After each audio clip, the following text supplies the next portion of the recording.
පාපෝපි පච්චති භද්‍රං යාව පාපං නපච්චති යදාච පස්සති පාපං අත පාපෝ පාපානි පස්සති භද්‍රෝපි පස්සති පාපං යාව භද්‍රං නපච්චති යදාච පච්චති භද්‍රං අත භද්‍රෝ භද්‍රානි පස්සති. මේ ගාථා රත්නයන් දෙක අපේ බුදුරජාණන් වහන්සේ දේශනා කොට වදාළේ අනාථපිණ්ඩික සිටුතුමත්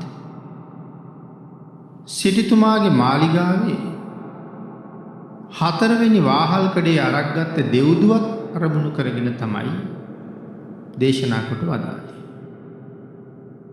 අනාථපිණ්ඩික සිටුතුමා පිළිබඳව අපේ පින්නතුන් බොහෝ කරුණු අහලා තියෙනවා.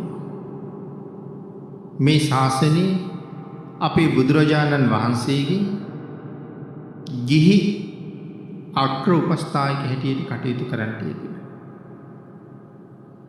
ලෞතර ශාසනය වෙනුවෙන් විශාල වශයෙන් මිල මුදල් වියදම් කළා. ප්‍රමාණය බැලුවේ නැහැ කවදාවත්. බුදුරජාණන් වහන්සේට ආරාමයක් හදලා පූජා කළා. රන් කහවණු 54 කෝටියක්. රන් කහවණු 54 කෝටියක් කියලා කියහම අපේ රුපියල් බවට පත් කළොත් කොයිතරම් මුදලක්ද කියන කාරණා අපිට තේරෙන්නේ නැහැ. සෑම දවසකම තමන්ගේ ගෙදර දානශාලාවක්. බුදුරජාණන් වහන්සේ ප්‍රධාන මහා සංඝරත්නයටත් දන් දෙනවා. දුගී මගී යාචකාදීන්ටත් දන් දෙනවා. ඒ සඳහා බොහෝම වියදම් කළා. පිනතනේ දීර්ඝ කාලයක් මේ විදිහට බොහෝසේ වියදම් කරගෙන සිටුතුමා දන් දුන්නා. දවසකට යටත් පිරිසෙන් 3 සැරයක් බුදුරජාණන් වහන්සේ දකින්නේ විහාරයට යන්නේක අනාථපිණ්ඩික සිටුතුමාගේ සිරිතක් වෙලා තිබුණා. සඳහන් කරනවා ඒ යන වෙලාවට නිකන් ගියේ නෑ කවදාවත් කියලා. මොකද සිටුතුමා එනවා දකින්නකොට ලාබාල සාමණේරයන් වහන්සේලා නවක භික්ෂූන් වහන්සේලා සිටුතුමා ළඟට යනවා. මොනවද ගෙනාවේ කියලා. හරියට තාත්තා ළඟට දරුවෝ දුවගෙන එනවා. සඳහන් කරනවා උදේ දානේ වළඳන්න කලින් සිටුතුමා විහාරයට යනවනම් කැඳ කැවිලි වාගේ දේවල් අරගෙන යනවා කියලා. උදේ දානේ වළඳුවාට පස්සේ යනවනම් ඒ වෙලාවට උක් කකුරු ආදී තවත් ප්‍රණීත දේවල් අරගෙන යනවා. හවසට යනකොට සුවඳ මල් සුවඳ විලවුන් වර්ග ඒ වගේම වස්ත්‍ර ඒ වගේ දේවල් අරගෙන ගිහිල්ලා පිළිගන්නවා. ඒ හින්දා යන කිසිම මොහොතක නිකන් ගියේ නෑ. ඉතින් මෙහෙම කටයුතු කරමින් දන් දෙමින් කාලය ගත කරනකොට අනාථපිණ්ඩික සිටුතුමාගේ මහා ධනස්කන්ධය ඉවර වුණා. ෂය වෙලා ගියා. දැන් බොහොම සුළු ප්‍රමාණයක් තමයි තියෙන්නේ. වෙනද දුන්නා වාගේ ප්‍රණීත දන් දෙන්න තරම් ලොකු ආර්ථික ශක්තියකුත් මේ කාලේ සිටුතුමාට නැහැ. පිළිතුරේ මෙන්න මේ කාලේ එක දවසක් බුදුරජාණන් වහන්සේ සිටුතුමාට කතා කළා. කතා කරලා අහනවා මහසිතාණෙනි දැනුත් දන් දෙනවද කියලා. ඒ වෙලාවේ සඳහන් කළා එහෙමයි ස්වාමීනි මම දැනුත් දන් දෙනවා. හෙටත් දන් දෙනවද? ස්වාමීනි අමාරුයි. නමුත් මේ දන් දෙන එක නතර කරන්නේ නැහැ. යන්තමකින් හරි මම දෙනවා කියලා සඳහන් කළා. ඒ වෙලාවේ අපේ බුදුරජාණන් වහන්සේ සඳහන් කළා මහසිටාණෙනි යන්තමකින් හරි දන් දෙනවා කියලා ඔබ සඳහන් කරනවා. නමුත් කවදාවත් හිතේ දුකක් තියාගන්න එපා. ඔබේ දාණය යන්තමකින් දුන්නත් එය හරි ප්‍රණීතයි. රළු විදිහට දුන්නත් ඒක හරි ප්‍රණීතයි. යන්තමකින් දුන්නා රළුවට දුන්නා කියලා කවදාවත් හිතන්න එපා. හේතුව සිත පහදාගෙන බුද්ධ ආදී මහෝත්තමයන්න් වහන්සේලා අරමුණු කරගෙන මාර්ගඵලලාභී උතුමන් වහන්සේලා අරමුණු කරගෙන ඔබ යන්තමකින් නමුත් දෙන මේ දාණය අතිශයින්ම මහත්ඵලයි. මහානිසංසදායකයි. ඒ නිසා ඒක යන්තම් දෙන දානයක් නෙමෙයි. ඒක මහා ශ්‍රේෂ්ඨ දානයක්. බුදුරජාණන් වහන්සේ එහෙම සඳහන් කරලා සිටුතුමාගේ හිත හදලා භාග්‍යතුන් වහන්සේ දේශනා කළා මහසිටාණෙනි මම ලෝතුරා බුද්ධත්වයේ සඳහා පාරමිතා පුරන කාලේ වේලාම බ්‍රාහ්මණ වෙලා හිටපු අවදියේ මම දන් දෙනකොට මුළු ජම්බු දීපයම කැඳවලා අවුරුදු 7යි මාස 7යි දවස් 7ක් එක දිගට දන් දුන්නා. මුළු දඹදිවටම දන් දුන්නා. නමුත් ඒසා දීර්ඝ කාලයක් දන් දෙනකොට මගේ දාණය පිළිගන්න නියම සුදුස්සෙක් මට හම්බුනේ නෑ. තිසරණ ගත උපාසක කෙනෙක්වත් මට අවුරුදු 7යි මාස 7යි දවස් 7 තුල හම්බුනේ නෑ. ඒ දාණයට මොනවද පූජා කළේ? පිළිතුරු සඳහන් කරනවා රිදී පිර වූ රත්තරන් පාත්‍ර 84000ක් දන් දුන්නා. රිදී පුරවපු රත්තරන් පාත්‍ර 84000ක් දන් දුන්නා. රත්තරන් පුරවපු රිදී පාත්‍ර 84000ක් දන් දුන්නා. ඊළඟට සඳහන් කළා අමුරන් පිර වූ කස්ලෝ පාත්‍ර 84000ක් දන් දුන්නා. සියලුම ස්වර්ණාලංකාර ඇති රන් දද ඇති රන් රසු දැලින් ගැවසූ ඇත්තු 84000ක් දන් දුන්නා. රත්තරන් කොඩිත් සමග රත්තරන් දැල් වලින් වහලා ඇත්තු 84000ක් දන් දුන්නා කියලා සඳහන් කරනවා. සිංහහම් ව්‍යාග්‍රහම් දිවිහම් පඬු ඇඹුල් ඇතුළු රනින් අලංකාර කළ රන් දද ඇති රන් රසු දැල් වලින් වහපු රත 84000ක් දන් දුන්නා කියලා කියනවා. ඊළඟට කියනවා දුහුල් රෙදි ඇතුළු කස්ලෝ කොසු ඇති දෙනුන් 84000ක් දන් දුන්නා කියලා. සියලුම ආභරණ වලින් සරසපු කන්‍යා ලඳුන් 84000ක් දන් දුන්නා කියලා කියනවා.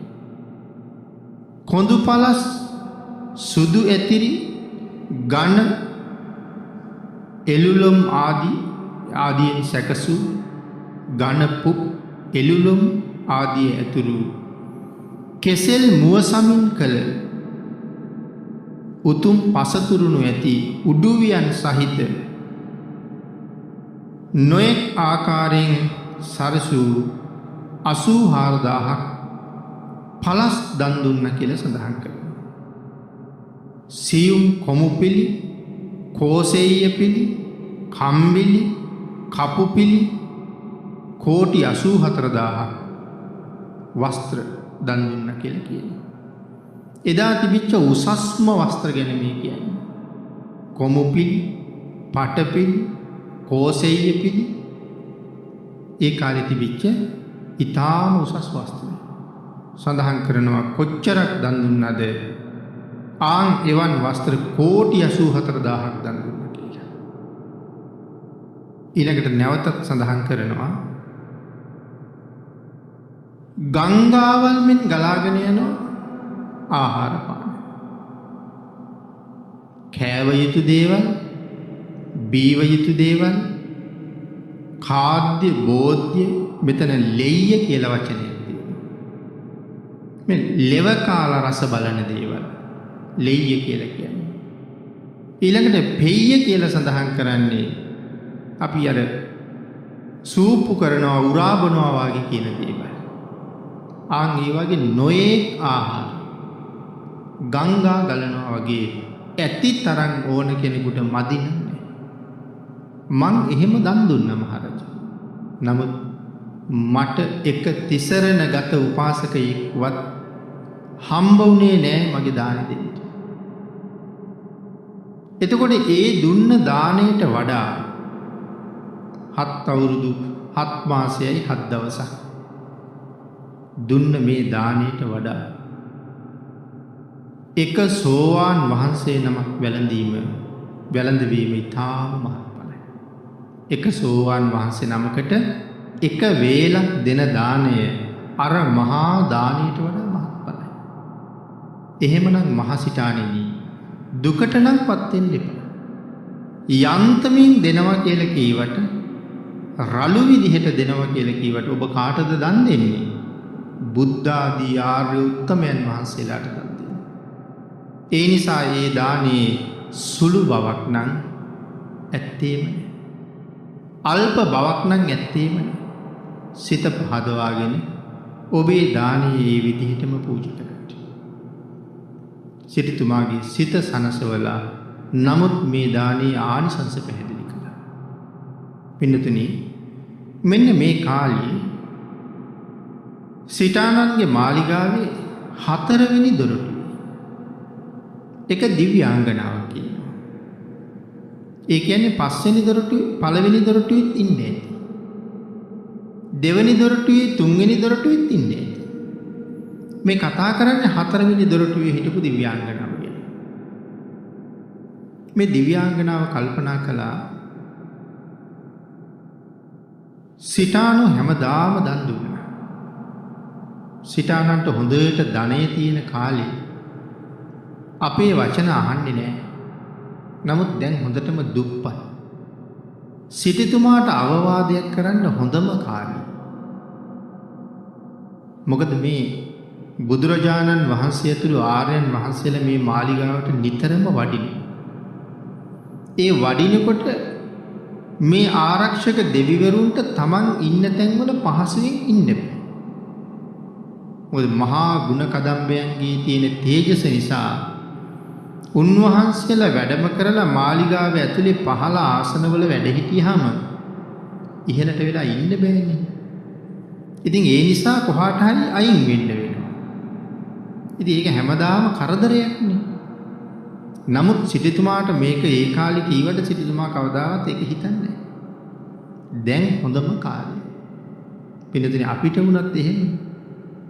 පිරිස් බලයේ තියෙනකොට, ධන බලයේ තියෙනකොට වෙන කවුරුවත් කරන අවවාද අනුශාසන අපි පිළිගන්නේ නැහැ. හැබැයි අපිට හොඳටම බැරි අවස්ථාවක් ආපුහම කවුරු හරි කිව්වොත් මං ඕකට ක්‍රමයක් කියන්නද කොහොම හරි ආපහු හිටපු තැනට එන්න ඕන නිසා සමහරට Tamanට වඩා වයසින් බාල කෙනෙක් කීවත් ඒ අවවාදයට කන් දෙන්න නැමෙනවා. දෙව්දුවත් කල්පනා කළා දැන් සිටුතුමාට යමක් කියන්න ඕනේ කාටද? සිටුතුමා නිදාගත්තට පස්සේ සිරියහන් ගබඩාවට ඉහළින් අහසේ දිලිසි සිටුතුමාට පෙනී හිටියා. සිටුතුමාව කවුද උතන? සිටුතුමනි මම 4 වෙනි දොරටුවේ ඉන්න දිව්‍යාංගනාව. දැන් මෙහෙම කියහම එහෙම ගෙවල් වල දොරටුව ළඟ දෙවියෝ ඉන්න පුළුවන්ද කියලා ප්‍රශ්නයක් කෙනෙකුට ඇති වෙන්නත් පුළුවන්. අපි සමහර වෙලාවට පින් දෙනකොට සියලු දෙවියන්ට පින් දීලා අපි පින් දෙනවනේ අපගේ ආරක්ෂක දේවතාවුන් වහන්සේලාද කියලා. එතකොට ආන්ගේ ආරක්ෂක දෙවියෝ තමයි මේ ඉන්නේ. සිටුතුමාගේ පුණ්‍ය මහිමය ඊටාම ඉහළයි. එතකොට අදත් ඒ වාගේ මහ පුණ්‍යවන්තයෝ ඉන්නවනම් ඒ පුණ්‍යවන්තයන් කෙරෙහි පිහිටපු ආරක්ෂක දෙවියෝ ඉන්නවා. නමුත් එහෙම නිතර පේන්නේ ඉන්නේ නෑ කරදරයක් දුකක් වෙනකොට බේරගන්න ආරක්ෂා කරගන්න ආරක්ෂක දෙවියෝ. අපේ මහා බෝසතාණන් වහන්සේ මාතෘ ගර්භයට වඩිනකොට මේ සක්වලේ සතර වරන් දෙවියෝ බෝසත් මවගේ බෝසතාණන් වහන්සේගේ ආරක්ෂාව උදෙසා මහා මායා දේවීන් වහන්සේගේ කුටියටම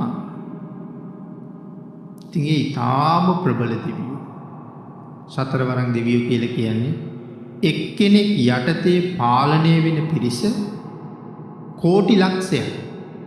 එතකොට එක දෙවි රජෙක් කියලා කියන්නේ කෝටි ලක්ෂයක නායකයා.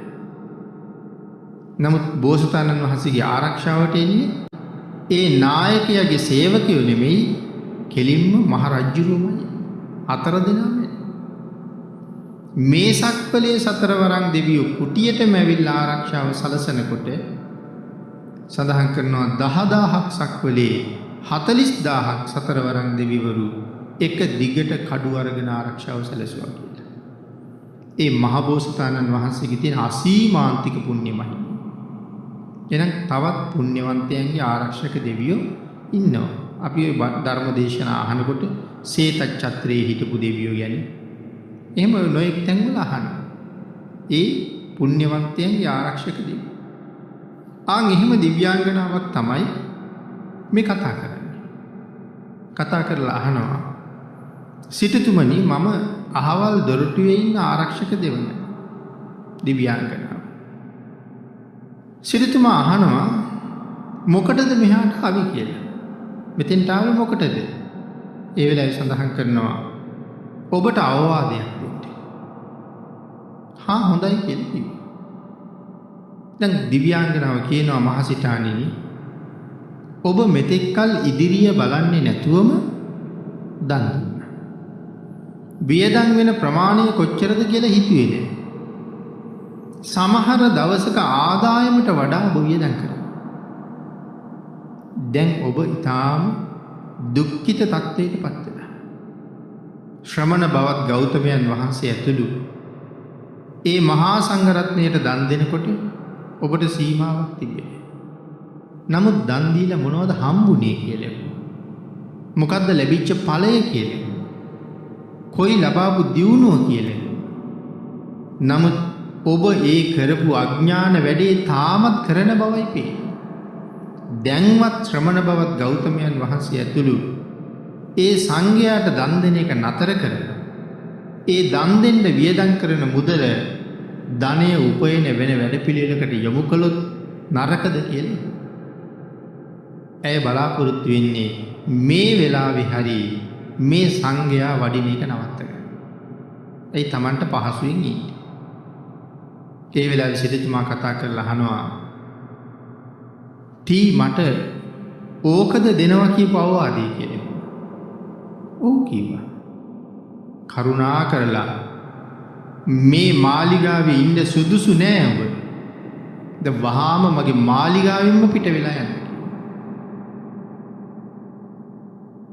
සිටුතුමා කියලා කියන්නේ සෝවාන් වහන්සේ. එවන් සෝවාන් උත්තමයන් වහන්සේ නමකගේ වචනය අහක දාන්න බෑ. සිටිදුවට කරගන්න දෙයක් නැතුව ගියා දරුවොත් එක්ක එළියට ගියා. දැන් ඉන්න තැනක් නෑ. නගර ආරක්ෂක දෙවියෝ ගාවට ගිහිල්ලා කිව්වානේ මං අතින් වරදක් වුණා. සිටුතුමාට කියලා මට ආයි එතන වාසය කරන්න අවස්ථාව අරන් දෙන්න කියලා. නගර ආරක්ෂක දෙවියෝ කිව්වා ඔබ කලේ වැරද්දක්. ඔබ එවන් සිටුවරයෙකුට නොකිය යුතු වචන ටිකක් කිව්වේ. මට බෑ ඒක කරන්න කියලා. සතර වරන් දෙවියෝ ගාවට ගියා. සතර වරන් දෙවියොත් ඇගේ කතාවට කන් දුන්නේ නෑ. සක්‍ර දේවේන්ද්‍රයන් වහන්සේ ළඟට ගියා. සක්‍ර දේවේන්ද්‍රයොත් කැමති නෑ. ඇයත් එක්ක ඇවිල්ලා සිටුතුමාට ඇයට සමාව ඉල්ලලා දෙන්න. මොකද ඇය කියපු වචන ටික ඒ තරම්ම බරපතලයි. මෙවන් ශ්‍රද්ධාවන්තයෙකුට බුදුරජාණන් වහන්සේට සංඝයාට දන් දෙන්න එපා කියන්නේ ඇයට කිසිම සුදුසුකමක් නැහැ. ඒ හින්දා සක්‍රදේවිය සඳහන් කළා සක්‍රදේවීන්ද්‍රයෝ එන්නේ නැහැ. නමුත් අනුකම්පාව නිසා මම ඔබට උපායක් කියන්නම්. ඒක ගිහිල්ලා කරලා සමාව ඉල්ලගෙන කියලා. මොකක්ද කියලා? සිටුතුමාගෙන් අනික් වෙලෙන්දෝ ණයට ඉල්ලගෙන තියෙනවා 18 කෝටියක් මුදල්. ඔබ ගිහිල්ලා සිටුතුමාගේ මුදල් ලේකම්ගේ වෙස් අරගෙන ඒ වෙලෙන්දු ගාවට ගිහිල්ලා ඒ සල්ලි ටික එකතු කරගෙන ඇවිල්ලා ගබඩාවට දාන්න. සිටුතුමා නිදන්ගත කරලා තිබිච්ච 18 කෝටියක් ගඟට ඉවුර හේදිලා ගඟට ගහගෙන මුහුදට ගිහින් තියෙනවා. නිදන්ගත කරපුවා. ඒ මුහුදේ තියෙන 18 කෝටියක් ධනෙ ගෙනල්ලා ගබඩාවට දාපන්. සක්‍ර දේවේන්ද්‍රයෝ කියනවා අන්න අහවල් තැන තියෙනවා හිමියන් නැති 18 කෝටියක් ධනෙ. ඒකත් ගෙනල්ලා ගබඩාවට දාන්න. දාලා ගිහිල්ලා සිටුතුමාට කියන්නේ වෙච්ච වරදට දඬුවමක් හැටියට 54 කෝටියක් මුදල් මං ගෙනල්ලා ගබඩාවට දැම්මා. මට සමාවෙන්න. සමා වෙලා මෙතන ඉන්න දෙන්න කියලා. ඇය එහෙම කරලා සිටුතුමාට ගිහිල්ලා කතා කළා. සිටුතුමා කල්පනා කළා කමක් නැහැ. ඇය වරදට දඬුවම් විඳලායි ඇවිල්ලා කතා කළේ. ඒ හින්දා ඇයත් එක්ක යා යුතුයි බුදුරජාණන් වහන්සේට. එක් කරගෙන ගිහිල්ලා කාරණාව භාග්‍යතුන් වහන්සේට මතක් කළා. ස්වාමීනි මෑය මට මෙහෙම කිව්වා. නමුත් ඇගේ වැරද්ද ඇය පස්සේ කාලේ තේරුම් අරගත්තා. තේරුම් අරගෙන මගෙන් සමාව ඉල්ලුවා. මං කල්පනා කළා ඇය භාග්‍යතුන් වහන්සේට මුණ ගැස්සන්න. ස්වාමීනි ඇයට කරුණ පැහැදිලි කරලා දෙන්න. ආන් ඒ වෙලාවේ තමයි මේ ගාථා රත්නයන් දෙක දේශනා කොට වදාළේ. පාපෝපි පච්චති භද්‍රං යාව පාපං නපච්චති යදාච පස්සති පාපං අත පාපෝ පාපානි පස්සති. යම්තා පව නොපැසේ. ඒ කියන්නේ යම්තා පව බලවත් නොවන්නේද? ඒ පව බලවත් නොවෙන තාක්කල් පුද්ගලයාගේ කුසල කර්මය ඒ විදිහටම විපාක දෙනවා. හැබැයි යම් දවසක අකුසලයේ බලවත් වන්නේද එදාට ඔහු ඊටාම දුක්ඛිත පුද්ගලයෙක් බවට පත් වෙනවා කියන එක පළවෙනි ගාථාවෙන් දේශනා කොට වදාළා. දෙවෙනි ගාථාවේ සඳහන් කළා යම්තා පින නොපැසේද ඒතා පින්කල තැනැත්තාද අයහපතම දකි. පෙර පින් කරලා තියෙනවා. නමුත් තාම ඒ පින ඉස්මතු වුණේ නැහැ. ඒ පින ඉස්මතු නොවන තාක්කල් ඔහු අයහපතම දකි. හැබැයි යම් මොහොතක කුසලයේ ඉස්මතු වන්නේද එදා පටන් ඔහු අකුසලයේ යටපත් කරනවා. එමනම් පින්නතුනි යම් කෙනෙකුගේ පින ඉස්මතු වෙලා තියෙනවා. පව ඉස්මතු වෙලා නැහැ. මේ ලෝකේ ඉපදිලා මනුස්ස ජීවිතයක් ලැබිලා තියෙනවා. හොඳට ධන සම්පත් ලැබිලා තියෙනවා.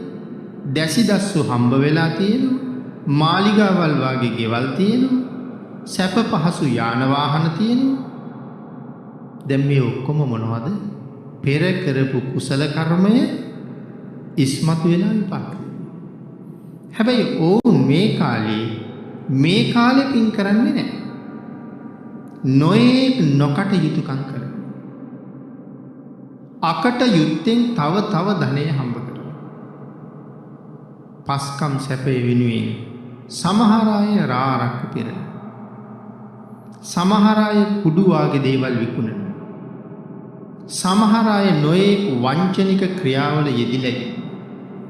සමහර අය ගණිකා නිවාස වාගේ වෛශ්‍යා නිවාස වාගේ යොදාගෙන විශාල වශයෙන් මුදල් හම්බ කරනවා. සමහර අය සත්ව ඝාතනයේ සත්ව ගොවි පොළවල් දවසකට දහස් ගණන් දසදහස් ගණන් සත්තු විකුණනවා. ලක්ෂ ගණන් කෝටි ගණන් අතට ඊටාම සැපට ජීවත්.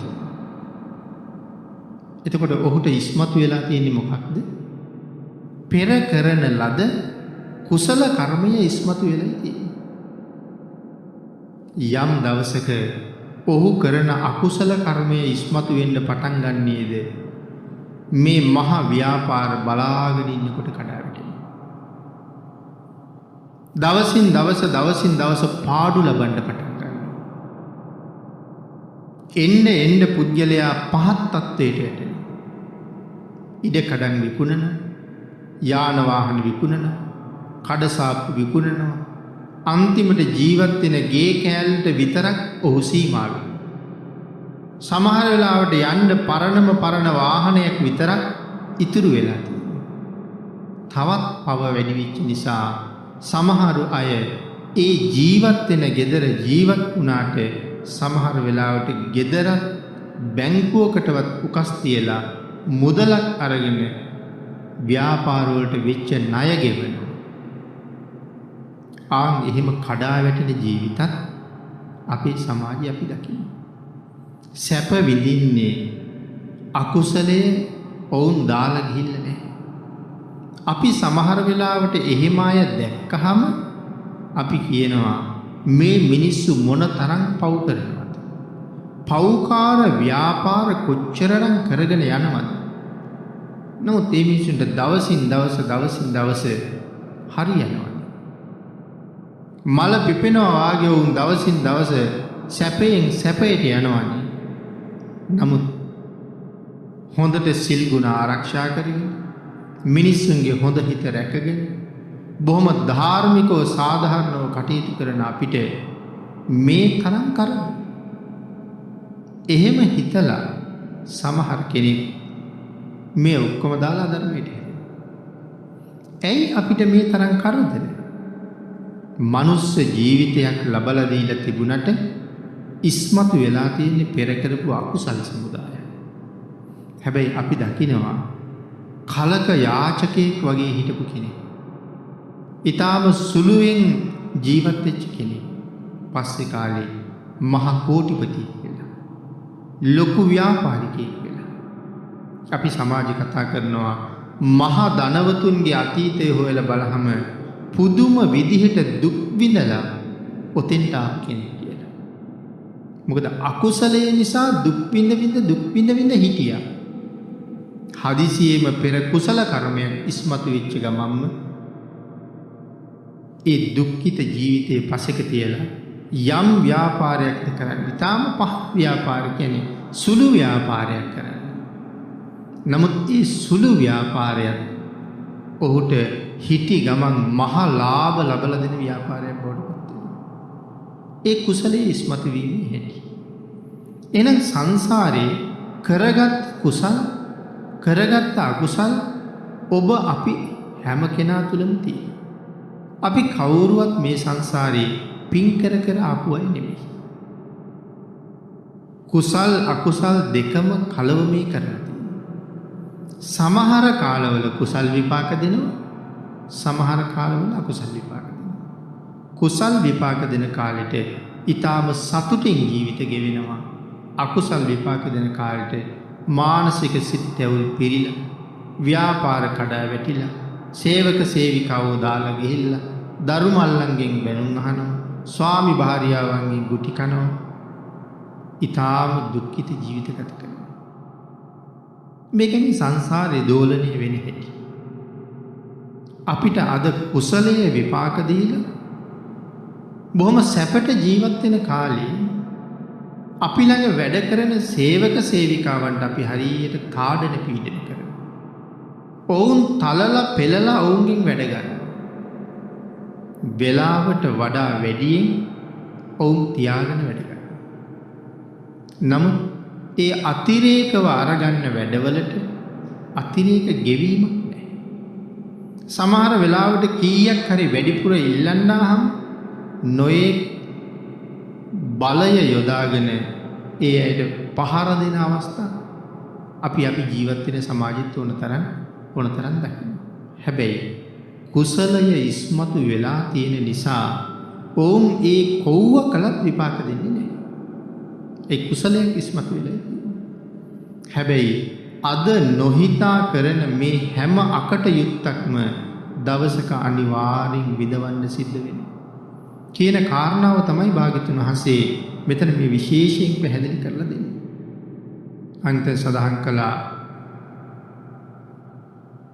පාපය විසින් කළ පව්කම යම් කලක දිට්ඨ ධම්ම වේදනීය වශයෙන් මෙලවදී හෝ උපපජ්ජ වේදනීය අපරාපරි වේදනීය වශයෙන් පරලොවක හෝ විපාක දෙනවා. අකුසල කර්මය මේ ලෝකෙම විපාක දෙන්නත් පුළුවන්. එහෙම නැත්නම් මරණයෙන් පස්සේ දෙවෙනි ආත්ම විපාක දෙන්නත් පුළුවන්. දෙවෙනි ආත්ම විපාක නුදුන්නොත් තුන්වෙනි ආත්මෙ ඉඳලා නැම කාලිකව නැම දවසක විපාක දෙන්න පුළුවන්. ඒ පාපේ හැටි. කුසලයේ හැටිත් පින්නතුනි එහෙමම තමයි. එහෙනම් අද යම්සේ මේ ජීවිතේ සැපක් විඳිනවද? තව කෙනෙක් යම්සේ දුකක් විඳිනවද? ඒ කොයි කාලේ කරපුවාද කියන කාරණාවක් අපි හරියට දන්නේ නැහැ. මොකද දෙවෙනි ආත්ම භාවය විපාක දෙන දේවල් තියෙනවා. තුන්වෙනි ආත්ම භාවයේ ඉඳලා ඕනෑම දවසක ඕනෑම කාලයක විපාක දෙන දේවල් තියෙනවා. සසර ඒ තරම් අකුසලයේ භයානකයි. ඒ වුණාට පින්නතිනේ අපි කවුරුවත් කැමති නෑනේ මේ ඉන්න මට්ටමින් පල්ලහැට වැටෙන්න. අපි හැමෝම කැමති මීට වඩා ඉහළට යනවා. පහළට යන එක ගැන කල්පනාවක්. දුකට අකමැති වුණත් පෙර අකුසල් තියෙනවා නම් දුකට ගොදුරු වෙන්න වෙනවා. නමුත් අද තේරෙනවා නම් දුකට අකමැති බව මේ ජීවිතෙත් එහෙම විපාක දෙන අකුසල් නොකර කුසලයෙන් ජීවිත පෝෂණය කරන එක වටිනවා. එහෙනම් වැඩි වැඩියෙන් අද කරන හැම කටයුත්තක්ම සාධාරණ වෙන්න ඕන. අන්‍යයන්ගේ දුක, අන්‍යයන්ගේ වෙහෙස, අන්‍යයන්ගේ නැතිබැරිකම ඒ හැම එකක් ගැනම හිතන්න සිද්ධ වෙනවා. සේවක පිරිසක් ඉන්නවා නම් හැම සේවකයෙකුටම සාධාරණව සලකලා සතුටු කරන්න ඕනේ. එදාට තමයි සංසාරේ මටත් කොතන ඉපදුණා සුවසේ ජීවත් වෙන්න පුළුවන්කම තියෙන්නේ. අපි හැම වෙලාවෙම කල්පනා කරන්න ඕනේ මේ සසර ආපදාවන්ගෙන්ම පිරීලා තියෙනවා. මේ ජීවිතේ පිරිසක් ගම් වතුරට අහු වුණාම, සුලිසුලකට අහු වුණාම, ලැබුගින්නකට අහු වුණාම අපි ආපදා කළමනාකරණය කියලා දෙයක් කරනවා. අපි කියන ආපදා කළමනාකරණ මධ්‍යස්ථාන. එහෙම තැන තියෙනවා. එතකොට ඒ ගින්නට යට වෙලා, ජලයට යට වෙලා, හුළඟට අහු වෙලා තියෙන දේවල් විනාශ වෙලා එහෙම වෙච්ච ආපදා වෙච්ච අයට සලකනවා. දැන් එහෙම සලකන අයටත් සැලකුම් ලබන අයටත් තවත් ආපදාවක් තියෙනවා. මොකද්ද? ඒ තමයි මේ සසර ආපදාව. දැන් මේ ජීවිතයේ මුහුණ දෙන දේවල් වල ආපදා කළමනාකරණය කළාට අපේ සංසාරේ තියෙන ආපදාව කළමනාකරණය කරන්න ඕනේ අපිමයි. ඒ නිසා අනාගතේ කොච්චර කාලයක් ඉපදෙන්න වෙනවද දන්නේ නැහැ. ආපදාවන්ගේ අඩුවක් නැහැ. ඒ නිසා ආපදා කළමනාකරණයට හොඳට සූදානම් වෙලා තියෙන එක අනාගත ආපදාවෙන් බේරෙන්න හරි වටිනවා. අනිත් කාරණාව තමයි පින්නතුනි මේ දුක් කරදර කම්කටොළු කියන දේවල් ජීවිතවලට එළඹෙනකොට සමහරට මේ ස්වාභාවික කරදරත් එනවා. අවුව නිසා, වැස්ස නිසා, සුළඟ නිසා කරදර එනවා. අපි ඒවට සූදානම් වෙනවා එන්න කලින්. නමුත් මරණය ඒක තමයි ජීවිතයේ තියෙන ලොකුම ආපදාව. හැබැයි එන දවස දන්නවද? අපි එන දවස දන්නේ නැහැ. සුලිසුළඟ එනවා කියලා ආරංචි වෙනකොට දවස් ගානකට කලින් අපි සූදානම් වෙනවා සුලිසුළඟට මූණ දෙන්න. ගම් වතුරට මූණ දෙන්න සූදානම් වෙනවා. ඒ වුණාට කවුරුවත් දන්නවද අහවල් දවසේ මරණය එනවා කියලා? එන දවස එන වෙලාව දන්නේ නැති නිසා සූදානම් වෙලා තමයි ඉන්නේ. කොයි වෙලාවෙ ආවත් යන්න සූදානම්. නමුත් ලං වුණාට පස්සේ සූදානම් වෙන්න බෑ. එතකොට ජරාවටපත් වෙලා සමහර කෙනෙක් නැගිට ගන්න බෑ, ඇවිද ගන්න බෑ, වැඩක් කරන්න බෑ, නැමෙන්න බෑ, බිම ඉඳ ගන්න බෑ. නොයේ ප්‍රශ්න වල. අංගින්ද මුලින්ම සසර ආපදාවට හොඳ කලමනාකාරීත්වයක් අපි තියාගන්න ඕනේ. එහෙනම් මේ ජීවිතෙත් මොනවද අපි කල්පනා කරගත යුත්තේ? අද මෙහෙම ජීවත් වෙන අය හෙට බොහෝම දුප්පත් වෙන්න පුළුවන්. අර පැරණි අය කිව්වා රජු දුගිය වෙනවා. දුගිය රජ වෙනවා. කොහොමද මේ මාරු වීම වෙන්නේ? සසර කුසල් සහ අකුසල්. අද මෙතන මෙහෙම හිටියට අපිට හෙට මොනවා වෙයිද? ලබන අවුරුද්දේ මොනවා වෙයිද කියලා දන්නේ නැහැ. පෙර අකුසල් තියෙනවා. ඒ අකුසලයේ ඈත් කරගන්න මේ ලැබිච්ච අවස්ථාවෙන් ප්‍රයෝජන ගන්න බොහෝම කුසල් තමයි රැස් කරන්න ඕනේ. මෙහෙම කුසල් කරන්න කාල හැමදාම එළඹෙන්නේ නැහැ. බුද්ධාන්තරයක ඉපදුනොත් විතරයි ඒක ගැන දැනගන්න. අබුද්ධෝත්පාද කාලයක ඉපදුනොත් අපිට ඔය මග කියලා දෙන්න කෙනෙක් නෑ. හොඳ නරක මොකක්ද කියලා අවබෝධ කරවන්න කෙනෙක් නෑ. ලෝකය නිතරම වැරද්දටම තමයි අපි අරගෙන ඉන්නේ. ඒක නිසා ලැබිලා තියෙන්නේ ඊටාම උසස් වකවානුව. අපිට උසස් වකවානුවේ ඊටාම උසස් ජීවිතයක් හම්බුණා. සම්මා දිට්ඨිකයි. දැන් මේ බුද්ධෝත්පාද කාලේ මිත්‍යා දෘෂ්ටිකව ඉපදිච්ච අය කොච්චරද? ඒ අය මේ කර්මයේ කර්මඵලයේ පිළිගැනීමක් නැහැ. කුසල් අකුසල් පිළිබඳව අවබෝධයක් නැහැ. කළොත් වරද. හිතුවොත් වැරදිද? ඒ ජීවිතේ තියෙන ඊටාම දුක්ඛදායක අනතුරුදායක තමයි. එක සූත්‍රයක සඳහන් කරනවා. එක බ්‍රාහ්මණයෙක් බුදුරජාණන් වහන්සේගෙන් අහනවා ස්වාමීනි භාග්‍යතුන් වහන්සේ. ගිහි බැඳීම් සහිතව සසර කෙරවල කරපු අය ඉන්නවද කියලා. එක්කෙනෙක්වත් නැහැ. ගිහි බැඳීම් සහිතව නිවන් දැකපු එක්කෙනෙක්වත් නැහැ. ස්වාමීනි භාග්‍යතුන් වහන්සේ ගිහි බැඳීම් සහිතව සුගතියේ ගියපු අය ඉන්නවද? ඒ වෙලාවේ සඳහන් කළා බ්‍රාහ්මණය 100ක් නෙමේ 1000ක් නෙමේ ලක්ෂ ගණන් ගිහි බැඳීම් සහිතව සුගතියේ ඉපදිලා තියෙනවා. ඒ කියන්නේ ගිහි ජීවිතේ ඉඳගෙන හොඳට සිල් රැකගෙන පින් කරලා තියෙනවා. ඊළඟට මේ බ්‍රාහ්මණය අහනවා ස්වාමීනි අන්‍ය තීර්ථකයෝ කවුරුවත් සසරින් එතර වෙලා තියෙනවද? නෑ බ්‍රාහ්මණය. කිසි කෙනෙක් නෑ. ස්වාමීනි අන්‍ය තීර්ථකයෝ කවුරුවත් සුගතිගාමී වෙලා තියෙනවද? ඒ වෙලාවේ සඳහන් කළා බ්‍රාහ්මණය මෙතෙන් පටන් මහා කල්ප 91ක් මම ආපහු බලනවා. මේ මහා කල්ප 91ක් ඇතුලේ අන්‍ය තීර්ථක වෙච්ච එකම එක බ්‍රාහ්මණයෙක් විතරක් සුගතියේ ඉපදිලා තියෙනවා. මහා කල්ප 91කට. ඒ බ්‍රාහ්මණය කර්මවාදී ක්‍රියාවාදී තවුසෙක් කියලා. ඒ කියන්නේ මේ ලෝකේ හොඳ නරක කියලා දෙකක් තියෙනවා. එහෙම නැත්නම් පව පින කියලා දෙකක් තියෙනවා කියන එක පිළි අරගෙන තිබිලා තියෙනවා. එහෙම එක්කෙනෙක් විතරක් සුගතියේ ගිහිල්ලා තියෙනවා. එතකොට ඔබ අන්‍ය තීර්ථකව ඉපදුනේ නැත්තේ පෙර සංසාරේ සම්මා දිට්ඨික වෙන්න බොහෝ කුසල් කරලා තිබුණ නිසා. හැබැයි සම්මා දිට්ඨික ජීවිත ලැබලත් අන්‍ය තීර්ථකයෝ වගේ ජීවත් වෙනවා නම් ලැබිච්ච ජීවිතයේ සාධාරණයක් කෙරෙන බවක් පේන්නේ නැහැ.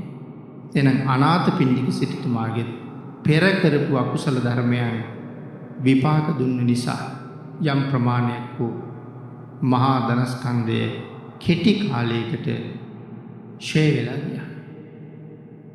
ඉතා දුක්ඛිත විදිහට යන්තමින් දන් දෙන්නත් සිද්ධ වුණා. එහෙනම් එවන් මහා පුණ්‍යවන්තයින්ටත් එහෙම වුණා නම් අපේ ජීවිත කඩා වැටෙනවා කියන එක පුදුමයට කාරණාවක් නෙමෙයි.